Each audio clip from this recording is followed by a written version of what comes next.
A woman wants to carry the M249? That's hilarious.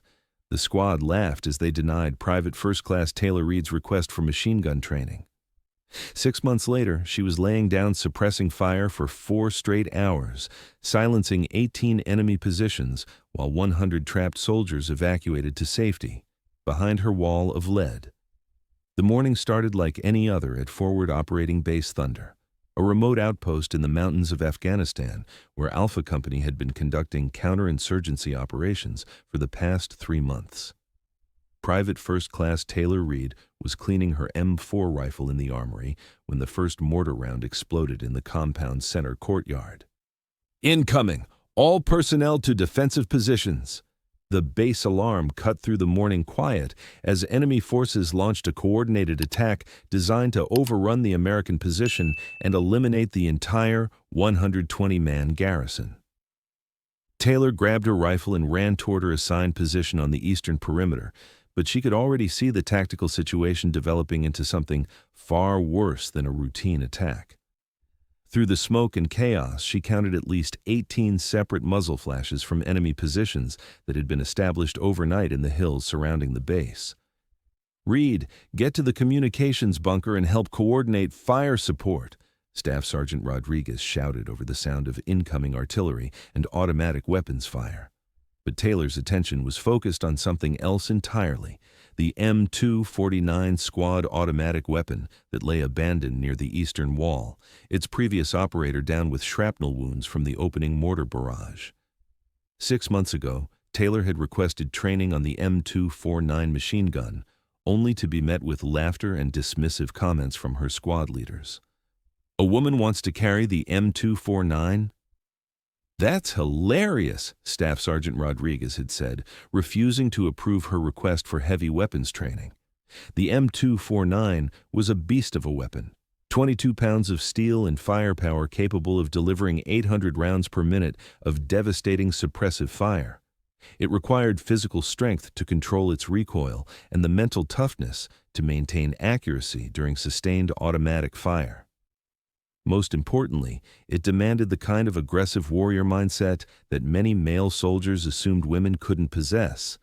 But Taylor had grown up on a ranch in Montana, where her grandfather had taught her to shoot before she could properly hold a rifle. She understood weapons, understood fire discipline, and most importantly, understood that sometimes the only way to protect people was to make the enemy stop shooting back. Her grandfather, retired Army Sergeant Major James Reed, had served in Vietnam as a machine gunner with the 1st Infantry Division. His stories about sustained fire missions and the importance of disciplined automatic weapons employment had shaped Taylor's understanding of what heavy weapons could accomplish on the battlefield. During her childhood, Taylor had learned to handle rifles that were almost as large as she was, developing the upper body strength and shooting fundamentals that would later prove crucial in military service. Her grandfather had emphasized that effective weapons handling required mental discipline more than physical power. "Little soldier," he would tell her during their weekend shooting sessions, "the biggest gun in the world is useless if the person behind it doesn't have the heart to use it when it matters most." The ranch where Taylor grew up had been in her family for 3 generations, a working cattle operation that required understanding of livestock, land management, and the practical skills necessary for rural self-sufficiency. Her grandfather had used the ranch's vast acreage to create informal shooting ranges where Taylor learned marksmanship principles that most soldiers never encountered during basic training. The shooting instruction had been comprehensive, covering everything from basic rifle safety to advanced techniques for precision shooting at extended ranges. Taylor learned to read wind patterns, calculate bullet drop over long distances, and maintain consistent accuracy under various environmental conditions.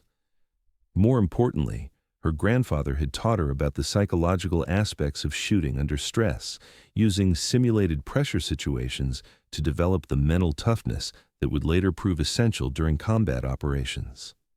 These lessons had created a foundation of confidence and competence that shaped Taylor's approach to military service. Now, as enemy fire poured into the base from 18 different positions, Taylor made a decision that would define not just her military career, but the survival of 100 American soldiers who were about to be overrun by a coordinated enemy assault. She sprinted across the open courtyard under heavy fire, reaching the abandoned M249 as bullets kicked up dust around her feet. The weapon's previous operator, Corporal Jackson, was alive but unable to continue fighting due to shrapnel wounds in his shoulder and arm. "Jackson, how much ammunition do we have for this thing?" Taylor shouted over the gunfire. 600 rounds in the belt, plus 4 more boxes in the bunker," Jackson replied through gritted teeth.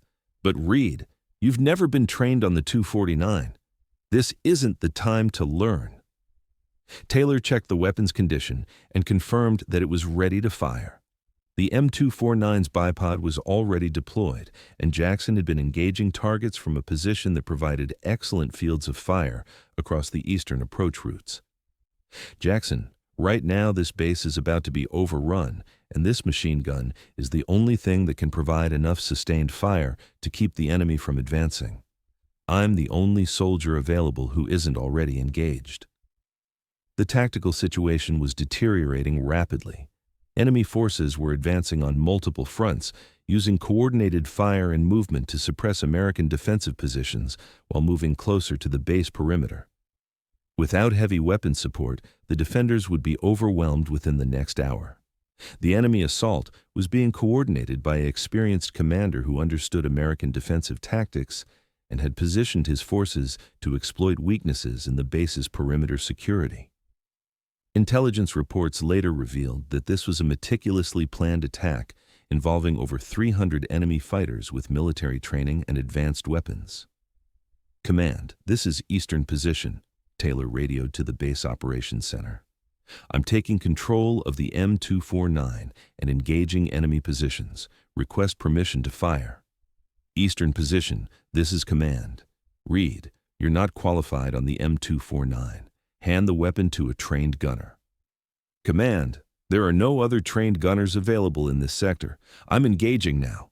Captain Blake's voice crackled over the radio with obvious concern.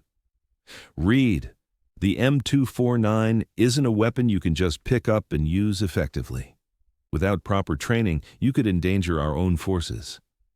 "Sir, I understand the risks, but if I don't provide suppressing fire right now, enemy forces are going to overrun our defensive positions. We'll lose the entire eastern sector." Taylor positioned herself behind the M249's bipod, settling into a prone firing position that would allow her to control the weapon's recoil while maintaining accuracy during sustained fire. Her grandfather's training on the ranch had taught her the fundamentals of marksmanship, but the M249 was unlike anything she had ever fired. The first burst was a learning experience. The M249's recoil was massive, the muzzle blast was deafening, and the weapon's cyclic rate of fire was far higher than anything Taylor had experienced. But her instincts were sound, and she quickly adapted her firing technique to control the weapon effectively. Her first target was an enemy machine gun position that had been suppressing American troops in the northern sector. Taylor adjusted her aim, controlled her breathing, and squeezed the trigger for a sustained burst that sent 20 rounds downrange in less than 3 seconds. The enemy position fell silent. "Eastern Position Command. Confirm enemy position neutralized. Command Eastern Position, target destroyed. Engaging next target." Over the next hour, Taylor systematically engaged enemy positions with precision bursts of automatic fire. The M249's sustained fire capability allowed her to suppress multiple targets while providing covering fire for American soldiers who were maneuvering to better defensive positions. Her technique improved rapidly as she gained experience with the weapon's characteristics. The M249's gas-operated mechanism created a distinctive firing rhythm that Taylor learned to control, while the weapon's quick-change barrel system allowed her to maintain sustained fire without overheating. But the enemy forces weren't retreating. Intelligence reports indicated that this was a major assault involving over 300 enemy fighters who had been planning this attack for weeks. Their objective was to overrun forward operating Base Thunder and eliminate the American presence in the region. "All positions, this is Command. We have confirmed enemy reinforcements approaching from the south. Estimate 200 additional fighters with heavy weapons and rocket-propelled grenades. Taylor checked her ammunition count, 400 rounds remaining in the current belt, plus 4 additional 200-round boxes. She was going to need every bullet if the base was going to survive the next few hours. The second phase of the enemy assault began with a coordinated rocket attack that destroyed the base's communications tower and damaged several defensive positions. Taylor's position took indirect fire, but the sandbag fortifications provided protection while allowing her to continue engaging targets. "Reed, you need to displace!" Staff Sergeant Rodriguez called from a nearby position. "They're targeting your muzzle flash." "Sergeant, if I move this gun, we lose covering fire for the entire eastern sector. I'm staying put." Taylor's decision to maintain her position was based on tactical necessity rather than bravado.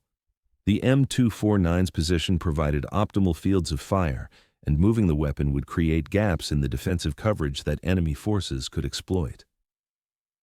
For the next 2 hours, Taylor engaged target after target with disciplined bursts of automatic fire. Her technique improved with each engagement as she learned to read the battlefield and anticipate enemy movements. The M249 became an extension of her will, delivering precise suppressive fire wherever it was needed most. Eastern position, this is command. We're showing 18 confirmed enemy positions destroyed. What's your ammunition status? Command, Eastern position. I've expended 800 rounds and have 600 remaining, still engaging targets as they present themselves. The effectiveness of Taylor's fire was becoming apparent to everyone on the base.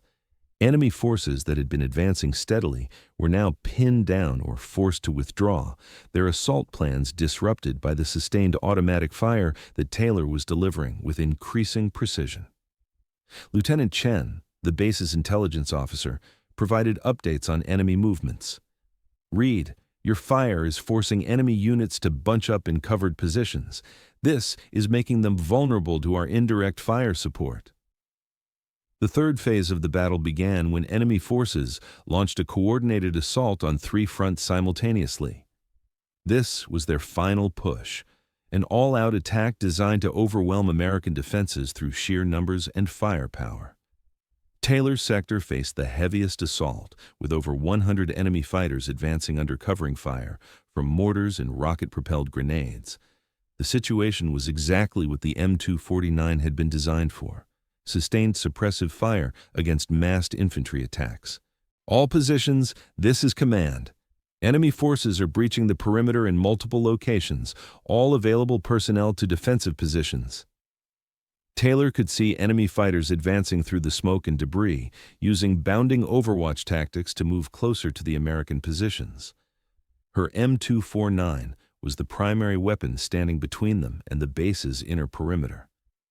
She opened fire with sustained bursts, each squeeze of the trigger sending 15 to 20 rounds into enemy formations. The psychological effect was immediate. Enemy fighters dove for cover, their advance stalled by the wall of lead that Taylor was laying down across their approach routes.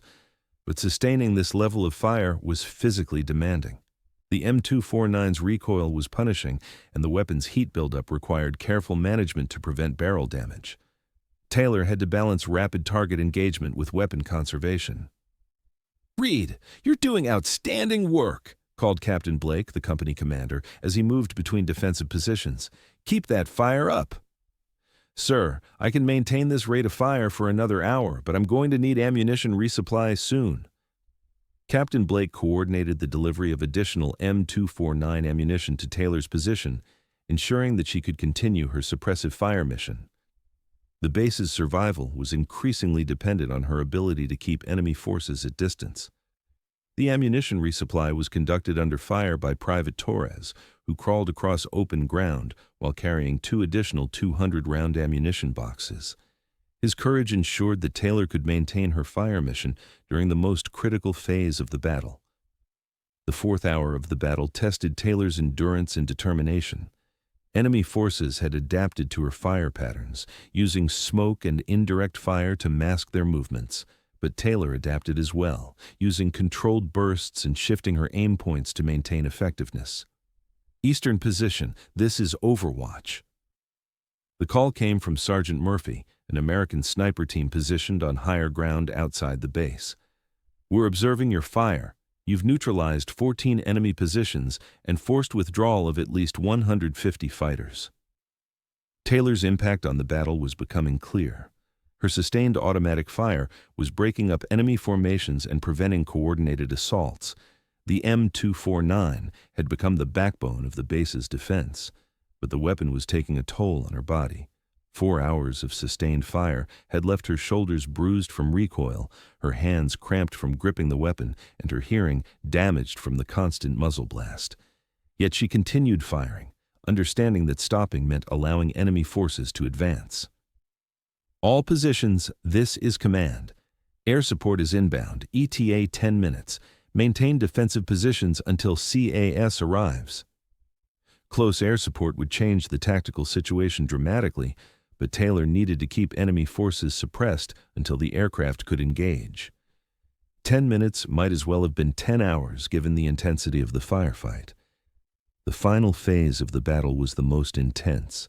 Enemy forces, realizing that air support was approaching, launched desperate assaults on all fronts in an attempt to breach American defenses before they could be destroyed from the air. Taylor's position became the focal point of the heaviest enemy assault. Over 80 fighters concentrated their attack on the eastern sector, knowing that her machine gun was the primary obstacle to their advance. "Reed, they're massing for a final assault on your position," warned Staff Sergeant Rodriguez over the radio. "You need to fall back." "Negative, Sergeant. If I abandon this position, they'll overrun the entire eastern perimeter. I'm staying." Taylor's decision was based on tactical reality. Her M249 was positioned to provide interlocking fields of fire with other defensive positions.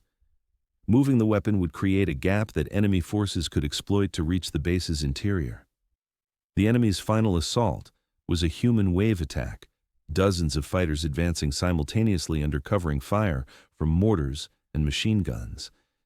It was exactly the scenario that machine gunners trained for, and exactly the situation where the M249's sustained fire capability was most valuable.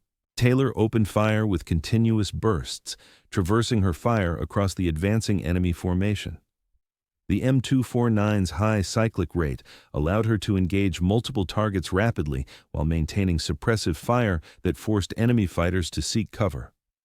For 20 minutes, Taylor maintained almost continuous fire, pausing only to reload ammunition belts and allow the weapon's barrel to cool. Her disciplined fire broke up the enemy assault, forcing fighters to withdraw or take cover rather than advancing toward American positions. "Eastern position, this is air support. We have visual on enemy positions. Danger close fire mission approved." The arrival of close air support marked the end of the enemy assault. Fighter aircraft delivered precision strikes on enemy positions that Taylor had been suppressing, eliminating the remaining threats to forward operating base Thunder. "All positions, this is command. Enemy forces are withdrawing. Maintain defensive positions but cease fire unless directly engaged." Taylor lifted her head from the M249 sights for the first time in 4 hours, looking out over a battlefield where 18 enemy positions had been silenced by her sustained automatic fire. The weapon was hot enough to burn skin, her shoulders ached from recoil, and her ears were ringing from the constant gunfire. But 100 American soldiers were alive because she had refused to abandon her position. "Reed, what's your status?" called Captain Blake as he approached her position. "Sir, weapon is functional, ammunition is low, and I could really use some water." Captain Blake looked at the pile of empty ammunition boxes around Taylor's position, then at the destroyed enemy positions visible across the battlefield. "Reed, you just saved this entire base. You've been firing that M249 for 4 hours straight." "Sir, I was just doing my job." "Soldier, your job was communication support. What you did today was way above and beyond anything we could have expected." The after-action reports from the Battle of Forward Operating Base Thunder documented one of the most remarkable individual performances in recent military history. Private First Class Taylor Reed had engaged and destroyed 18 enemy positions during a 4-hour firefight. expending over 1,200 rounds of machine gun ammunition while providing sustained suppressive fire that enabled the successful defense of the base. Her accuracy rate with the M249, a weapon she had never been formally trained to operate, exceeded that of many experienced machine gunners. Her tactical decisions during the battle demonstrated understanding of fire discipline and target prioritization that impressed senior officers who reviewed the engagement. The detailed analysis of Taylor's performance revealed techniques that had never been formally documented in military training manuals. Her method of controlling sustained automatic fire while maintaining accuracy represented innovations that would later be incorporated into machine gun training programs worldwide. But most importantly, her refusal to abandon her position during the enemy's final assault had prevented the overrun of forward operating base Thunder and saved the lives of 100 American soldiers. "Reed, I owe you an apology," Staff Sergeant Rodriguez said during the post-battle debrief. "I was wrong about women not being able to handle heavy weapons. You proved that the most important part of operating a machine gun isn't physical strength, it's the warrior mindset." The award ceremony took place 6 weeks later at the main operating base, where Taylor received the Bronze Star with V device for valor during the defense of forward operating base Thunder. But more importantly, she was immediately enrolled in formal M249 training and assigned as the squad's designated machine gunner.